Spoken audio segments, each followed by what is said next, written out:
ನಮಸ್ಕಾರ. ದೇವರು ಕಾರ್ತಿಕ ಮಾಸದ ಶ್ರೀ ಮೈಲಾರಲಿಂಗೇಶ್ವರನಿಗೆ ಚಟ್ಟಿ ದಿನದಂದು ಯಾವ ತರ ಪೂಜೆ ಮಾಡ್ತಾರಪ್ಪ ಅಂತ ನಿಮ್ಗ ತೋರಿಸ್ತೀನಿ ಬನ್ನಿ.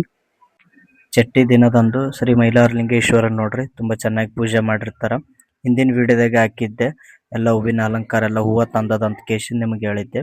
ಅದೇ ಹೂವದಿಂದ ಶ್ರೀ ಮೈಲಾರಲಿಂಗೇಶ್ವರನಿಗೆ ತುಂಬಾ ಚೆನ್ನಾಗಿ ಪೂಜೆ ಮಾಡ್ತಾರ ನೋಡ್ರಿ.